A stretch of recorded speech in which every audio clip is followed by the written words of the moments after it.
கர்த்தருடைய பரிசுத்த நாமம் மகிமைப்படுவதாக. இந்த அருமையான நிகழ்ச்சிகள் மூலமாக உங்கள் அனைவரையும் பார்ப்பதில் மிகுந்த மகிழ்ச்சி அடைகிறேன். தி ஷெக்கினா ரிவைவல் ஊழியங்கள் சார்பாக உங்கள் யாவரையும் வாழ்த்துகிறேன், வரவேற்கிறேன். இந்த டி காட் டிவி சேனலை இந்த நிகழ்ச்சியை ஒருபலப்படுத்துவது நிமித்தமாக அவர்களை நான் வாழ்த்துகிறேன். கர்த்தர் தாமே அவர்களை ஆசீர்வதிப்பாராக. இன்றைக்கு உங்களோடு கூட ஒரு வாக்குத்தத்த செய்தியை பகிர்ந்து கொள்ள ஆசைப்படுகிறேன். யோசுவாவின் புஸ்தகம் 1வது அதிகாரம் 9வது வசனத்தில் தேவனுடைய வார்த்தை விதமாக சொல்லுகிறது, நான் உனக்கு கட்டளையிடவில்லையா? பலன் கொண்டு திடமனதாயிரு, திகையாதே, கலங்காதே, நீ போகும் இடமெல்லாம் உன் தேவனாகிய கர்த்தர் உன்னோடே இருக்கிறார் என்றார். கண்களை மூடி நாம் ஜெபிப்போம். அன்பின் பரலோக பிதாவே, உம்முடைய வேத வசனங்கள் எல்லாம் எங்கள் வாழ்க்கையை ஆசீர்வதிக்கக்கூடியது. எங்கள் வாழ்க்கையின் மாற்றத்திற்காக, எங்கள் வாழ்க்கையின் உயர்வுக்காக நீர் கொடுத்த வாக்குத்தத்தங்களை நாங்கள் விசுவாசிக்கிறோம். இந்த செய்தியை கேட்கிற ஒவ்வொருவருடைய உள்ளங்களும் ஆசீர்வதிக்கப்படட்டும். இயேசுவின் நல்ல நாமத்தில் பிதாவே, ஆமென். பிரியமான கர்த்தருடைய ஜனமே, வாசித்த இந்த வேத பகுதியிலே இவ்விதமாக சொல்லப்படுகிறது, நான் உனக்கு கட்டளையிடவில்லையா? பலன் கொண்டு திடமனதாயிரு, திகையாதே, கலங்காதே, நீ போகும் இடமெல்லாம் உன் தேவனாகிய கர்த்தர் உன்னோடு கூட இருக்கிறார் என்றார். இந்த வார்த்தை யாருக்கு யார் சொன்னது என்று சொல்லி நாம் பார்க்கும்போது, யோசுவா என்ற பரிசுத்தவானுக்கு கர்த்தர் சொல்லுகிற வார்த்தையாய் இருக்கிறது. இவர் ஒரு ஊழியக்காரனுக்கு கீழாக இருந்து பலவிதமான ஆசீர்வாதமான காரியங்களை கற்று ஒரு புதிய தலைமுறை, அதாவது புதிய தலைமைத்துவத்தில் அவர் பொறுப்பெடுத்துக் கொண்டவராக இந்த அதிகாரத்திலே நாம் பார்க்கிறோம். அதற்கு முன்பாக மோசேயோடு கூட இருந்து அநேக ஊழியங்களை செய்தார். அந்த ஊழியத்தில் அநேக காரியங்களை அவர் கற்றுக்கொண்டார். மோசேயுடைய கரத்தின் மூலமாக செய்யப்பட்ட அதிசயங்களையும் அற்புதங்களையும் கண்கூடாக பார்த்து தேவனுடைய வல்லமையை ஒவ்வொரு நாளும் அனுபவித்த இந்த யோசுவா, மோசேயுடைய நாட்கள் முடிந்த பிறகு, அதாவது மோசேயுடைய மரணத்திற்கு பிறகு அதே ஊழியத்தை இவர் திரும்பமாய் எடுத்து செய்யும்படியாய் கர்த்தருடைய வார்த்தையை பெற்றுக் கொள்கிறார். அப்போது ஆண்டவர் சொல்லுகிறார், நான் மோசேயோடு இருந்தது போல யோசுவாவே உன்னோடு கூட இருப்பேன், நீ இந்த ஊழியத்தை தைரியமாய் செய் என்று சொல்லி ஆண்டவர் யோசுவாவோடு கூட பேசுகிறதை நாம் பார்க்கிறோம். இந்த வசனத்தை பார்க்கும்போது, இந்த 9வது வசனத்தில் பார்க்கும்போது அவர் சொல்லுகிறார், நான் உனக்கு கட்டளையிடவில்லையா? பலன் கொண்டு திடமனதாயிரு. இந்த அதிகாரத்தில் 3வது முறையாக வருகிற வார்த்தை இது. பலன் கொண்டு திடமனதாயிரு, பலன் கொண்டு திடமனதாயிரு, பலன் கொண்டு திடமனதா, 3வது முறையாக சொல்லப்படுகிற காரியம். ஆண்டவர் சொல்லுகிற காரியத்தை நன்றாக கவனித்து பார்ப்பீர்கள் சொன்னால் அநேக நன்மைகளை அதில் பார்க்க முடிகிறது. ஆண்டவர் சொல்லுகிறார், நான் உனக்கு கட்டளையிடவில்லையா? இந்த வார்த்தையை நாம் சாதாரணமாய் படிக்க கூடாது, அல்லது சாதாரணமாய் புரிந்து கொள்ளக்கூடாது. பிரியமான கர்த்தருடைய பிள்ளைகளே, ஆண்டவர் சொல்லுகிறார், நான் உனக்கு கட்டளையிடவில்லையா அப்படின்னு சொன்னா, நான் உனக்கு சொல்லவில்லையா? ஏற்கனவே உன்னோடு கூட நான் பேசி இருக்கிறேனே, உனக்கு என் வார்த்தைகளை நான் கொடுத்திருக்கிறேனே, நான் உன்னை எவ்விதமாய் வழிநடத்துவேன் என்பதை நான் உனக்கு காண்பித்து கொடுத்திருக்கிறேனே, உனக்கு கொடுக்கப்பட்டிருக்கிற தரிசனம், உனக்கு கொடுக்கப்பட்டிருக்கிற சொப்பனம், உனக்கு கொடுக்கப்பட்டிருக்கிற வாக்குத்தத்தங்கள், இதெல்லாம் ஏற்கனவே நான் உனக்கு சொல்லவில்லையா என்பதை போல இந்த இடத்துல பார்க்கிறோம். நான் உனக்கு கட்டளையிடவில்லையா? பிரியமான கர்த்தருடைய பிள்ளையே, ஒரு தலைமைத்துவ பொறுப்புல புதிதாக பொறுப்பெடுக்கிற அருமையான யோசுவா, பரிசுத்தவானாகிய யோசுவா தேவனுடைய வார்த்தைக்கு கீழ்ப்படிந்து அவர் செய்ய ஆயத்தமாகுகிறதை பார்க்கிறோம். அப்போ ஆண்டவருடைய வார்த்தை சொல்லுகிறது, நான் உனக்கு கட்டளையிடவில்லையா? இந்த வார்த்தையை அவன் பெற்றுக்கொண்ட மாத்திரத்தில் அவனுக்கு இன்னும் கொஞ்சம் உற்சாகத்தை பார்க்கிறோம். பிரியமான கர்த்தருடைய பிள்ளையே, இவன் தரிசனமுடையவன், இவன் தேவனுடைய வாக்குத்தத்தங்களை பெற்றுக்கொண்டவன். இனி வரக்கூடிய நாட்களில் தான் இவன் ஒரு புதிய ஊழியத்திற்கு தலைமை பொறுப்பை எடுத்து அவன் சரியாய் நடத்தி செல்லக்கூடியவனாய் காணப்படுகிறான். ஒன்றல்ல, ரெண்டல்ல, 20 லட்சத்திற்கும் மேற்பட்ட ஜனங்களை ஆண்டவருடைய ராஜ்யத்துக்காக ஆயத்தப்படுத்துவதற்காக ஒரு பெரிய தலைமைத்துவ பொறுப்பை இவன் எடுக்கிறதை பார்க்கிறோம். இந்த வார்த்தை கேட்டுக்கொண்டிருக்கிற அருமை சகோதரே சகோதரியே, தேவன் சொல்லுகிறார் உங்களை பார்த்து, நான் உனக்கு சொல்லவில்லையா, நான் உனக்கு கட்டளையிடவில்லையா? இந்த வார்த்தையை நாம் ஒவ்வொரு நாளும் விசுவாசிக்க வேண்டும். தேவன் ஒவ்வொரு ஆண்டிலும் புது வருடத்தில் கர்த்தர் உங்களுக்கு வாக்குத்தத்தத்தை பேசுகிறார். சில சபைகளிலே ஒவ்வொரு மாதமும் முதல் ஞாயிற்றுக்கிழமை அன்று அல்லது முதல் தேதி அன்று வாக்குத்தத்த ஆராதனை என்று வைக்கிறார்கள். ஏன் இவ்விதமான ஒரு ஆராதனை வைக்கிறார்கள் சொன்னா, அந்த வார்த்தையின் அடிப்படையில் அந்த மாதம் முழுவதும் கர்த்தர் உன்னோடு கூட இருந்து பெரிய காரியங்களை செய்வார் என்பதற்கு அடிப்படையாக தான் அந்த வாக்குத்தத்த ஆராதனை செய்கிறார்கள். அப்ப ஆண்டவர் உங்களுக்கு வாக்குத்தத்தத்தை கொடுத்திருக்கிறார் என்பதை நீங்களும் நானும் மறுக்கவே முடியாது. இன்னைக்கு நீங்க ரட்சிக்கப்பட்டு பல வருடங்கள் ஆயிருக்கலாம், பல மாதங்கள் ஆயிருக்கலாம், பல வாரங்கள் கூட ஆயிருக்கலாம். ஆனால் ஒவ்வொருவருக்கும் ஆண்டவர் ஒவ்வொரு வாக்குத்தத்தத்தை கொடுத்திருக்கிறார். அந்த வாக்குத்தத்தத்திலே கர்த்தர் எப்போதும் உண்மையுள்ளவராக இருக்கிறார். அல்லேலூயா. எனக்கு அன்பான கர்த்தருடைய ஜனமே, தேவனுடைய வாக்குத்தத்தத்தை அவமாய் நினைக்காதீர்கள், அல்லது மறந்து விடாதீர்கள், அல்லது அசட்டை பண்ணி விடாதீர்கள். இந்த யோசுவாவோடு கூட கர்த்தர் பேசும்போது சொல்லுகிறார், நான் உனக்கு ஏற்கனவே சொல்லி இருக்கிறேனே, நான் உனக்கு கட்டளையிட்டு இருக்கிறேனே, நீ பலன் கொண்டு திடமனதாயிரு. இன்றைக்கு அநேக குடும்பங்களிலே அநேக விசுவாச மக்கள் கஷ்டப்படுகிறதற்கு காரணம் என்னவென்று சொன்னால், தேவன் பேசின தீர்க்க தரிசனமான வார்த்தைகளை மறந்து விட்டார்கள். தேவன் தம்முடைய ஜனங்களுக்கு கொடுத்த வாக்குத்தத்தங்களை மறந்து விட்டார்கள். அதை அனுதினமும் நாம் நினைத்து பார்க்க வேண்டும். ஒவ்வொரு நாளும் ஆண்டவரிடத்தில் கிளைம் பண்ண வேண்டும், உரிமையோடு அதை சுதந்திரிக்க வேண்டும். ஆண்டவரே, நீங்க சொன்ன வார்த்தையை நிறைவேற்றும் என்று சொல்லி கேட்கும் போதுதான் அந்த வார்த்தைக்கு ஜீவனை நாம் அறிந்து கொள்ள முடியும். எனக்கு அன்பான கர்த்தருடைய பிள்ளைகளே, இந்த யோசுவாவுக்கு கர்த்தர் சொல்கிறார், நான் உனக்கு சொல்லவில்லையா, நான் உனக்கு கட்டளையிடவில்லையா, பலன் கொண்டு திடமனதாயிரு. ஆண்டவருடைய வார்த்தையை பெற்றுக்கொண்டவர்கள், விசுவாசத்தில் வாழ்கிறவர்கள், கர்த்தரையே நம்பி அவருடைய வாக்குத்தத்தத்தை நம்பிக்கையாக பெற்றுக் கொண்டிருக்கிறவர்கள், எந்த சூழ்நிலையிலும் அவர்கள் பதட்டப்படவோ அல்லது சோர்ந்து போகவோ அல்லது அவர்கள் வேதனை அடையவோ ஒரு நாளும் செய்ய மாட்டார்கள். எனக்கு அன்பான கர்த்தருடைய பிள்ளைகளே, பரிசுத்த வேதாகமத்தில் அநேக பரிசுத்தவான்கள் உண்டு. ஒவ்வொரு பரிசுத்தவான்களும் கர்த்தருடைய வாக்குத்தத்தத்தின் அடிப்படையில் தான் கர்த்தருக்காக மகிமையாய் வாழ்ந்தார்கள் என்பதை நாம் மறந்துவிட முடியாது. ஆபிரகாமோடு கூட கர்த்தர் பேசினார், தாவீதோடு கூட கர்த்தர் பேசினார், யோசேப்போடு கூட கர்த்தர் பேசினார், ஈசாக்கோடு கூட கர்த்தர் பேசினார், யாக்கோபோடு கூட கர்த்தர் பேசினார்.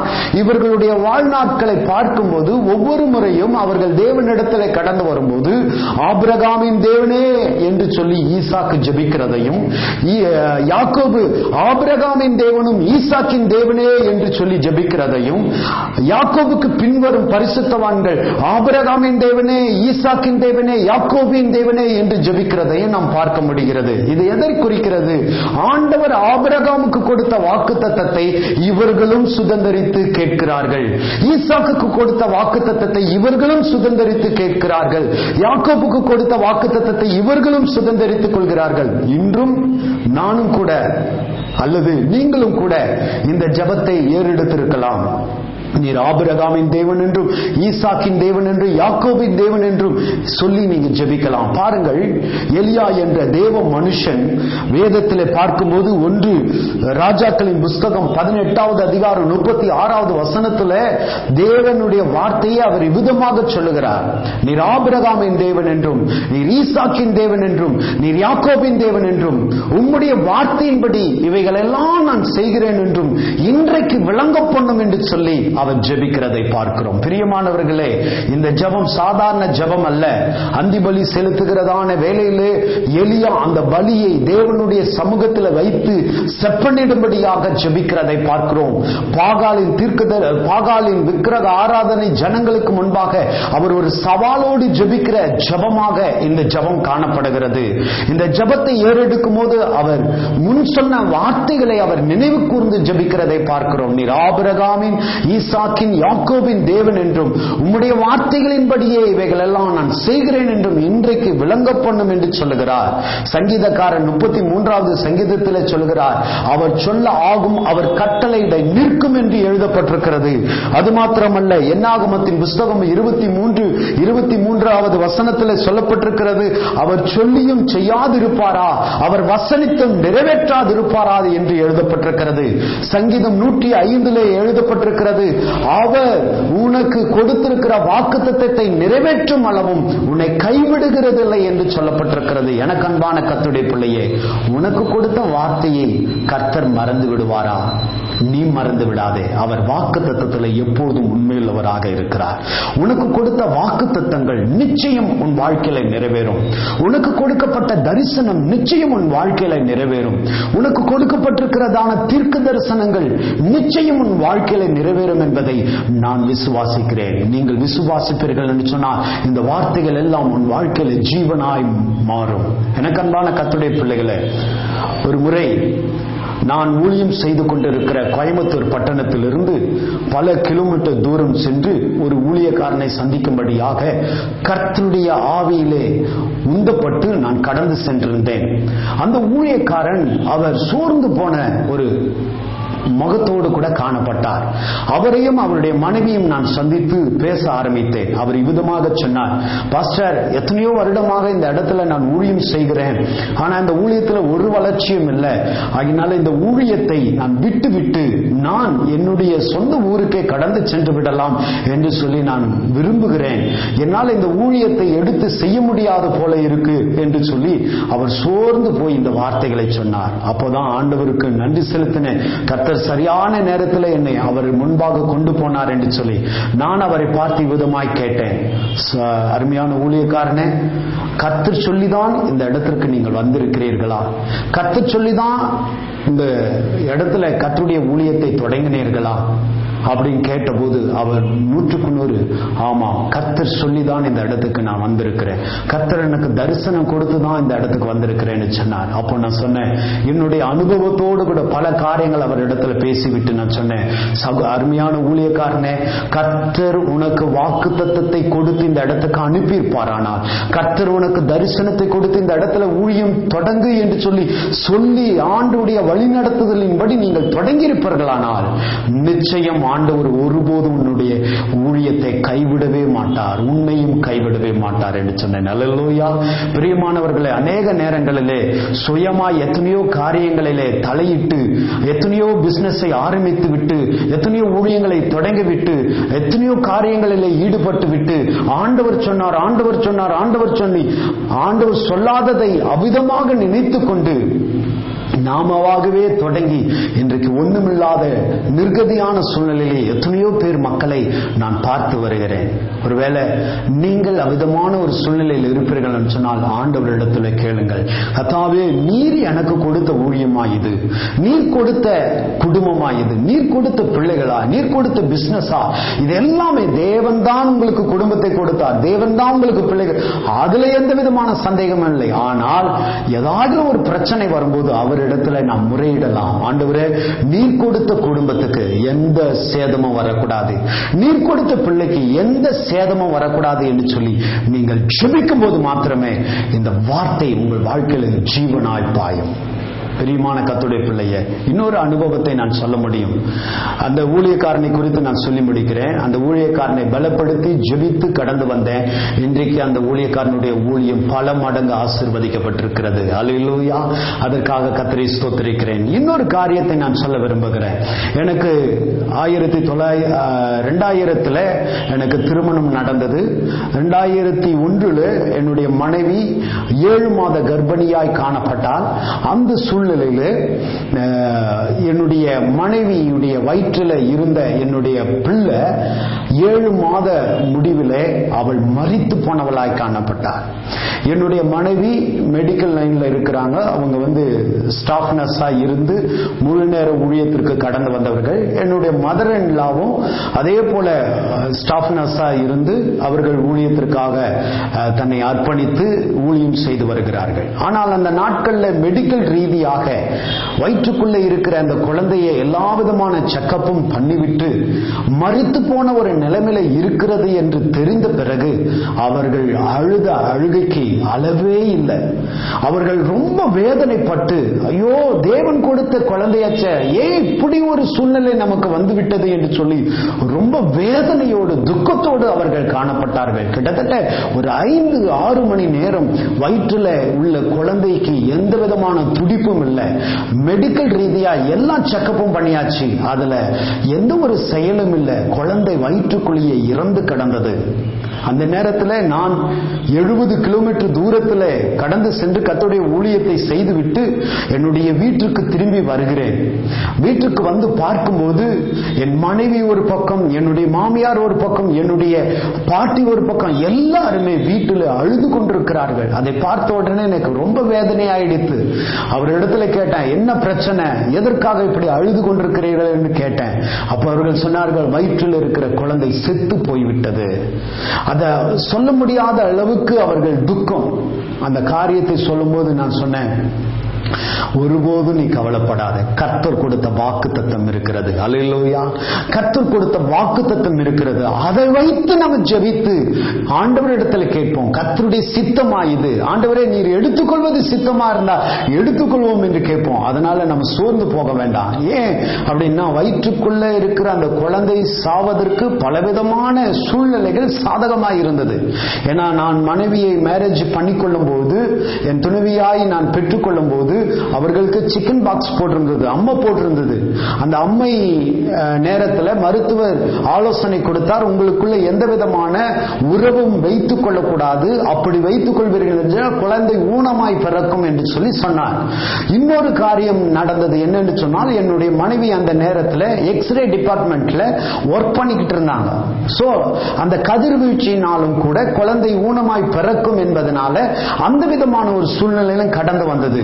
ஆனால் இந்த 2 சம்பவமும் எங்கள் மனதை அதிகமாய் பாதித்தது. ஆனால் கல்யாணமாகி 1.5 மாதத்திலேயே அவர்கள் கன்சீவா இருக்கிறார்கள் என்பதை நாங்கள் கன்ஃபார்ம் பண்ணி வைத்து விட்டோம். அதன் பிறகு 45 நாளுக்கு பிறகு அந்த குழந்தைக்காக ஜெபித்தோம். ஆனா 7 மாதங்கள் கழித்து அந்த குழந்தை செத்து போய்விட்டது என்று சொல்லி கேள்விப்படும் போது மனம் உடைந்து போய் ஆண்டவரிடத்தில் ஜெபித்தேன். அல்லேலூயா. எனக்கு அன்பான கர்த்தருடைய பிள்ளையே, அதற்கு முன்பாக தான் 70 கிலோமீட்டர் தூரம் போய் ஒரு ஊழியத்தை செய்து விட்டு வருகிறேன். எந்த வார்த்தையை தெரியுமா பிரசங்கிக்கிறேன்? லூக்கா சுவிசேஷ புஸ்தகம் 1வது அதிகாரம் 37வது வசனத்தை நான் பிரசங்கிக்கிறேன். அதுல சொல்லப்பட்டிருக்கிறது, தேவனால கூடாத காரியம் ஒன்றுமே இல்லை. அந்த மேல் வசனம், அந்த 37வது வசனத்திற்கு மேலாக கன்னிகை கர்ப்பவதி ஆகிறதை பார்க்கிறோம். 37வது வசனத்திற்கு கீழாக மலடி மரியாள் கர்ப்பவதி ஆகிறது. இது இரண்டுமே இயற்கைக்கு அப்பாற்பட்ட அதிசயம். அதே பிரசங்கத்தை நான் பிரசங்கித்து விட்டு கடந்து வருகிறேன். எனக்கு வீட்டில் இவ்விதமான ஒரு சூழ்நிலை காணப்படுகிறது. எவ்வளவு வேதனையாய் இருந்திருக்கும் யோசித்து பாருங்கள். அப்போதுதான் ஆண்டவர் உடைய வார்த்தையை நான் நினைத்தேன். ஆண்டவரே, நீர் கொடுத்த மனைவி இது, நீர் கொடுத்த குழந்தை இது, எக்காரணத்து கொண்டும் அது எந்த விதமான மெடிக்கல் ரீதியாய் அந்த குழந்தை பலவீனப்பட்டு இருந்தாலும் கூட அதை மாற்ற உம்மால முடியும் என்று சொல்லி நான் ஜெபித்தேன். வேத வசனம் சொல்லுகிறது, மரியாள் எலிசபெத்தை வாழ்த்தின போது எலிசபெத் வயிற்றுக்குள்ள இருந்த மரியாள் எலிசபெத்தை வாழ்த்தின போது எலிசபெத் வயிற்றுக்குள்ள இருந்த குழந்தை, அதாவது யோவான் ஸ்நானன் வயிற்றிலேயே துள்ளினது என்று பார்க்கிறோம். அதே வார்த்தையை வைத்து ஒரு பக்கம் என்னுடைய வலது கையை அந்த வசனத்தின் மேல வைத்தேன், இன்னொரு பக்கம் என்னுடைய இடது கையை என் மனைவியின் வயிற்றில் வைத்தேன். ஆண்டவரிடத்துல சொன்னேன், ஆண்டவரே, உம்முடைய வார்த்தையை நான் பிரசங்கித்து வந்து இந்த இடத்துல நிற்கிறேன். தேவனுடைய வார்த்தை ஜீவனுள்ள வார்த்தை. இந்த வார்த்தை இவ்விதமாய் கிரியை செய்யட்டும், இப்போதே அது நடக்கட்டும் என்று சொல்லி ஆண்டவரே, மரியாள் வாழ்த்துதலை கேட்டபோது எலிசபெத் வயிற்றுக்குள்ளே இருந்த குழந்தை துள்ளினது போல இந்த குழந்தையுடைய சரீரத்தில் ஒரு ஜீவன் பாயட்டும் என்று சொல்லி ஜெபித்தேன். அல்லேலூயா. எவ்வளவு பெரிய அற்புதம் பாருங்கள். அந்த நேரத்திலேயே எனக்கு நன்றாக ஞாபகம் இருக்கிறது, கிட்டத்தட்ட ஒரு 60 செகண்ட் 80 செகண்ட்ஸ்க்கு மேல அந்த குழந்தை ஆவியிலே துள்ளிற்று. அல்லேலூயா. எனக்கு அன்பான கர்த்தருடைய ஜனமே, இதை சொல்லும் போது என்னுடைய மனம் பூரிக்கிறது. கர்த்தரை நான் மகிமைப்படுத்துகிறேன். ஏனால் என் வாழ்க்கையில கர்த்தருடைய வாக்குத்தத்தங்கள் இன்றைக்கும் செயல்பட்டு வருகிறது. தேவனுடைய வார்த்தையை நீங்கள் விசுவாசித்து எந்த ஒரு காரியத்திற்காக ஜெபித்தாலும் கர்த்தர் சொல்லி இருக்கிறாரே என்று சொல்லி அவரிடத்தில் உரிமையாய் போராடும் போது நிச்சயம் அந்த வார்த்தை உன் வாழ்க்கையில அற்புதத்தை கொண்டு வரும். கர்த்தர் சொல்லிதான் கர்த்தர் இந்த திருமணத்தை உங்களுக்கு இணைத்தார், திருமண வாழ்க்கையை இணைத்தார். கர்த்தர் சொல்லிதான் உங்களுக்கு விதமான குழந்தையை கொடுத்திருப்பார். ஆனால் கர்த்தர் சொல்லிதான் உங்களுக்கு இந்த பிசினஸை கொடுத்திருப்பார். ஆனால் கர்த்தர் சொல்லிதான் இந்த ஊழியத்தை நீங்கள் தொடங்கி இருப்பீர்கள் என்று சொன்னால் நான் சொல்லுகிறேன், நிச்சயம் நான் சொல்ல முடியும், சவால் விட்டு நான் சொல்ல முடியும், உன்னுடைய ஊழியமோ உன்னுடைய வேலையோ உன்னுடைய குடும்பமோ ஒரு நாளும் திக்கற்ற ஒரு சூழ்நிலையில கடந்து போகாது. கர்த்தர் அதை நிச்சயம் போஷிப்பார்.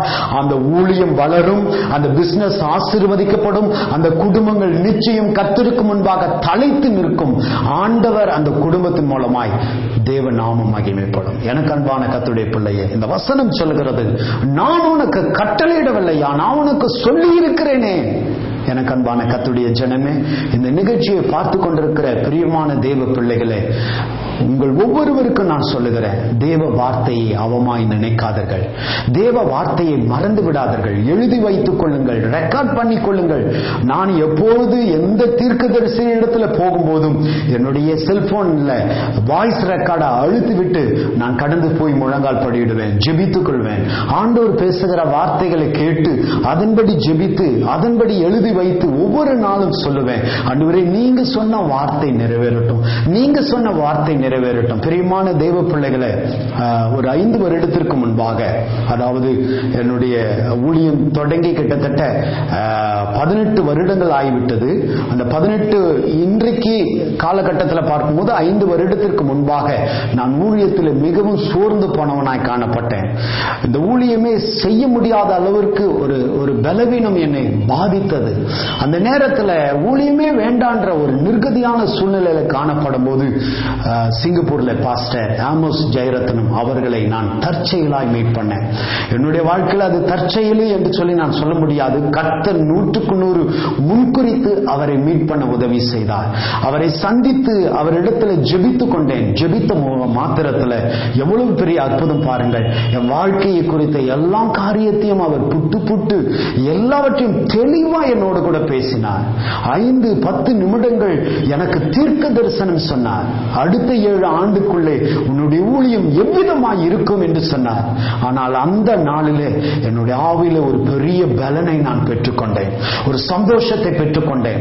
எந்த சூழ்நிலை வந்தாலும் இந்த ஊழியத்தை விட்டு நான் விலகி போகவே கூடாது, எந்த சூழ்நிலை வந்தாலும் கர்த்தர் என்னை மேன்மைப்படுத்துவார் என்ற ஒரு வைராக்கியத்தை அந்த தீர்க்க தரிசன வார்த்தைகள் மூலமாய் கர்த்தரிடத்தில் நான் பெற்றுக்கொண்டேன். அந்த நல்ல ஊழியக்காரருக்காக கர்த்தரை ஸ்தோத்திரிக்கிறேன். அவரை போல எத்தனையோ ஊழியக்காரர்கள், எத்தனையோ தேவ பிள்ளைகள் உங்களுக்கு கர்த்தருடைய வார்த்தையை கொடுத்திருக்கலாம். அந்த வார்த்தையை மறந்து விடாதீர்கள், அல்லது அசட்டை செய்யாதீர்கள், அல்லது அதை ஏனோதானமாய் நினைத்து விடாதீர்கள். அந்த வார்த்தையை சொல்லி ஜெபிக்கிற மாத்திரத்திலே உங்க வாழ்க்கையில அற்புதம் நடக்கும். பிரியமானவர்களே, இந்த யோசுவாவுக்கு பாருங்க, கர்த்தர் சொல்லுகிறார், நான் ஏற்கனவே உன்னோடு கூட பேசி இருக்கிறேனே, உன்னோடு கூட பலமுறை இடைப்பட்டிருக்கிறேனே, நான் உனக்கு சொல்லவில்லையா, பலன் கொண்டு திடமனதாயிரு. நீ சோர்ந்து போகாதே. உன் வேலையில, உன் குடும்பத்தில், உன்னுடைய படிப்பில், உன்னுடைய உயர்வு உனக்கு கிடைக்காத போது நீ சோர்ந்து போகாதே. தேவ வார்த்தைக்காக காத்திரு, நிச்சயம் உன் வாழ்க்கையில் அற்புதம் நடக்கும். இந்த நிகழ்ச்சியை பார்த்து கொண்டிருக்கிற சகோதரனே, சகோதரியே, நீ எந்த இடத்துல வசித்துக் கொண்டிருந்தாலும் சரி, எந்த வேலையிலே செய்து கொண்டிருந்தாலும் சரி, இந்த வார்த்தை கேட்கிற மாத்திரத்தில் உன்னை நீ ஒப்புக்கொடு. ஆண்டவரே, நீ சொல்ற அந்த வார்த்தையை இன்னைக்கு நான் நினைக்கிறேன். ஆண்டவரே, நீ கடந்த நாட்கள் என்னோடு கூட பேசின தீர்க்க தரிசனத்தை, வாக்குத்தத்தத்தை, பிரசங்கத்தை நான் விசுவாசிக்கிறேன். என் ஊழியக்காரர் பலமுறை எனக்கு இந்த வார்த்தையை சொல்லி கன்ஃபார்ம் பண்ணி இருக்கிறாரு. அந்த வார்த்தையை நான் விசுவாசிக்கிறேன். இன்று இந்த நாள்ல இருந்து என் வாழ்க்கையில் அற்புதம் நடக்கட்டும் என்று சொல்லி நீ கேட்கிற மாத்திரத்தில் பிரியமான கர்த்தருடைய பிள்ளையே, அற்புதம் நிச்சயம் நடக்கும். என்னைக்கோ ஒரு நாள் அற்புதம் நடக்கும் நீங்க நினைக்காதீங்க. நீங்க விசுவாசிக்கிற இந்த நேரத்தில், இந்த நிமிஷத்தில் உங்க வாழ்க்கையில நடக்கும். நீங்க நினைக்கிறீங்களா கர்த்தர் உங்களுக்கு கொடுத்த வாக்குத்தத்தங்களும் கர்த்தர் உங்களுக்கு கொடுத்திருக்கிற ஆசீர்வாதங்களும் ரொம்ப தாமதமாகுது என்று சொல்லி நீங்க நினைக்கிறீங்களா? யோபுவை எடுத்துக்கொள்ளுங்கள். தேவனிடத்தில் ஜெபித்தான். கர்த்தர் ஒரே நாள் தான் எடுத்துக்கொண்டார். அவனுடைய ஆசீர்வாதத்தை இரட்டிப்பாய் கொடுத்தார். அவன் எழுந்து போன எல்லா ஆசீர்வாதங்களும் இரட்டிப்பாய் ஒரே நாள்ல கடந்து வந்தது. அவன் கோடீஸ்வரனாய் மாறி போனான். அவன் ஒரு பெரிய அதிபதியாய் மாறி போனான். பெரிய சீமானாய் மாறி போனான். பெரிய செல்வந்தனாய் மாறி போனான். எத்தனை நாள் எடுத்தார்? வருட கணக்கா எடுத்தார் அல்லது பல மாதங்கள் கணக்காக எடுத்தார்? பிசினஸ் பல விதத்துல பிளான் பண்ணி செஞ்சாதான் திரும்ப அந்த ஆசீர்வாதம் வரும் அப்படின்றதா சொன்னார்? கிடையாது. கர்த்தர் உங்களை ஆசீர்வதிப்பாரானால் எந்த நேரத்திலையும் கர்த்தர் அதை உங்களுடைய கரத்தில் கொடுக்க முடியும். அல்லேலூயா. அது ஒரு நாள் போதும். தேவனுக்கு தேவைய ஒரு நாள் போதும். ஒருவேளை அந்த ப்ராசஸ் நடக்கிறதுக்கு பல நாட்கள் ஆகலாம், அல்லது அந்த காரியத்தை நீங்கள் பெற்றுக்கொள்வதற்கு பல நாள் ஆகலாம். ஆனா கர்த்தர் கொடுக்கணும்னு நினைச்சார்னா நிச்சயம் ஒரே நாள்ல உனக்குரிய நன்மைகள், உனக்குரிய ஆசீர்வாதங்கள், உன்னுடைய எல்லா விதமான நன்மைகளையும் கனத்தையும் கர்த்தர் உன்னுடைய கையில கொடுக்க அவர் விருப்பமாயிருக்கிறார். அல்லேலூயா. பிரியமானவர்களே, வேத வசனம் சொல்லுகிறது, நான் உனக்கு கட்டளையிடவில்லையா? பலன் கொண்டு திடமனதாயிரு. இனி இந்த வார்த்தையை கேட்டிருக்கிற சகோதரனே, சகோதரியே, ஒரு நாளும் சோர்ந்து போகாதே. உன் பலனை பலப்படுத்திக் கொள், உன் சரீரத்தை பலப்படுத்திக் கொள், உன்னுடைய ஆத்துமாவை பலப்படுத்திக் கொள். ஆண்டவர் கிதியோனை பார்த்து சொல்லுகிறார், உனக்கு இருக்கு இந்த பலத்தோடு போ அப்படின்னு சொல்லுகிறார். தாவீது சொல்லும் போது சொல்லுகிறார், என் பலனே. ஆண்டவரை பார்த்து பாடுகிற ஒரு வார்த்தை இது, என் பலனே நான் உம்மை துதிப்பேன். எவ்வளவு அருமையான கர்த்தருடைய வார்த்தை பாருங்க. நம்முடைய பலத்தினால நம்ம எதையும் சாதிக்க முடியாது, செய்ய முடியாது. ஆனா கர்த்தருடைய பலன் உனக்குள்ள இருக்குமானால் நிச்சயம் நீ ஒரு சாதனை வீராங்கனையாய் நீ மாற முடியும். அல்லேலூயா.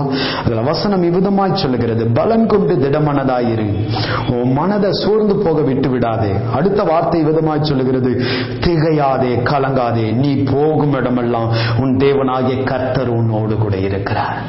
இந்த வார்த்தையை கேட்டுக்கொண்டிருக்கிற சகோதரி, சகோதரியே, நீ எந்த இடத்துல கடந்து சென்றாலும் உன் அருகிலே கர்த்தர் இருக்கிறார். உன்னுடைய கரத்தை கர்த்தர் பிடித்து இருக்கிறார். உன் வலதுபுறத்திலும் இடதுபுறத்திலும் கர்த்தர் இருக்கிறார். உனக்கு முன்னும் பின்னும் கர்த்தர் இருக்கிறார். சங்கீதம் 139வது சங்கீதத்தில் தெளிவாய் எழுதப்பட்டிருக்கிறது. முன்னும் பின்னுமாய் வலதுபுறம் இடதுபுறமாக கர்த்தரே உன்னோடு கூட இருக்கிறார் என்று சொல்லி, பாதாளத்தில் படுக்கை போட்டாலும் அங்கேயும் கர்த்தருடைய கரம் உன்னை வந்து பிடிக்கும் என்று. அப்போ தேவ கரம் உன்னை எந்த அளவிற்கு பாதுகாப்பாய் வழி நடத்தி வருகிறது பாருங்கள். எனக்கு அன்பான கர்த்தருடைய ஜனமே, உன்னை தொடுகிறவன் என் கண்ணின் மணியை தொடுகிறான் என்று சொல்லி கர்த்தர் சொல்கிறார். அதனால கலங்காதே, திகையாதே, நீ போகும் இடமெல்லாம் உன் தேவன் உன்னோடு கூட வருவார். உன் வேலைகள் எல்லாவற்றையும் ஆசீர்வதிப்பார். உன் கையின் கிரியைகள் எல்லாவற்றையும் வர்த்திக்க பண்ணுவார். இந்த வாக்குத்தத்த செய்தியை கேட்டு நீங்கள் சாதாரணமாய் இருந்து விடாதீர்கள். இன்றைக்கே தேவ சமூகத்தில் உங்கள் வாழ்க்கையை ஒப்புக் கொடுங்கள். உங்கள் வாழ்க்கை ஜெபியுங்கள். இதுவரைக்கும் தடையாக்கப்பட்டிருக்கிற எல்லா ஆசீர்வாதங்களும் துரிதமாய் உங்கள் கரத்தில் வந்து கிடைக்கும். கர்த்தர் தாமே உங்களை ஆசீர்வதிப்பாராக. ஆமென். உங்களுக்காக நான் ஜெபிக்கட்டும். அன்பின் பரலோக பிதாவே, வானத்தையும் பூமியும் உண்டாக்கின சர்வ வல்லமையுள்ள ஆண்டவரே, குமாரனாகிய இயேசு கிறிஸ்துவின் அதிகாரம் உள்ள நாமத்திலே உம்முடைய பிள்ளைகள் ஒவ்வொருவருக்காக ஜெபிக்கிறேன். ஒவ்வொருவரையும் கர்த்தர் தாமே ஆசீர்வதியும். இந்த வார்த்தையை கேட்ட ஒவ்வொருத்தருடைய வாழ்க்கையும் கட்டப்படட்டும். அவர்களுடைய வாழ்க்கையில நடந்திராத அற்புதங்களும் அதிசயங்களும் இனி வரக்கூடிய நாட்களில் அவர்கள் இந்த செய்தியின் மூலமாய் ஒப்பு கொடுத்ததன் நிமித்தமாக, விசுவாசித்ததன் நிமித்தமாக ஆண்டவரே அதை அவர்களுக்கு கிடைக்க பண்ணுவீராக. கர்த்தர் தாமே ஒவ்வொருவரையும் ஆசீர்வதித்து பெருக பண்ணும். இயேசுவின் நல்ல நாமத்தில் பிதாவே, ஆமென். God bless you. கர்த்தர் உங்களை ஆசீர்வதிப்பார்.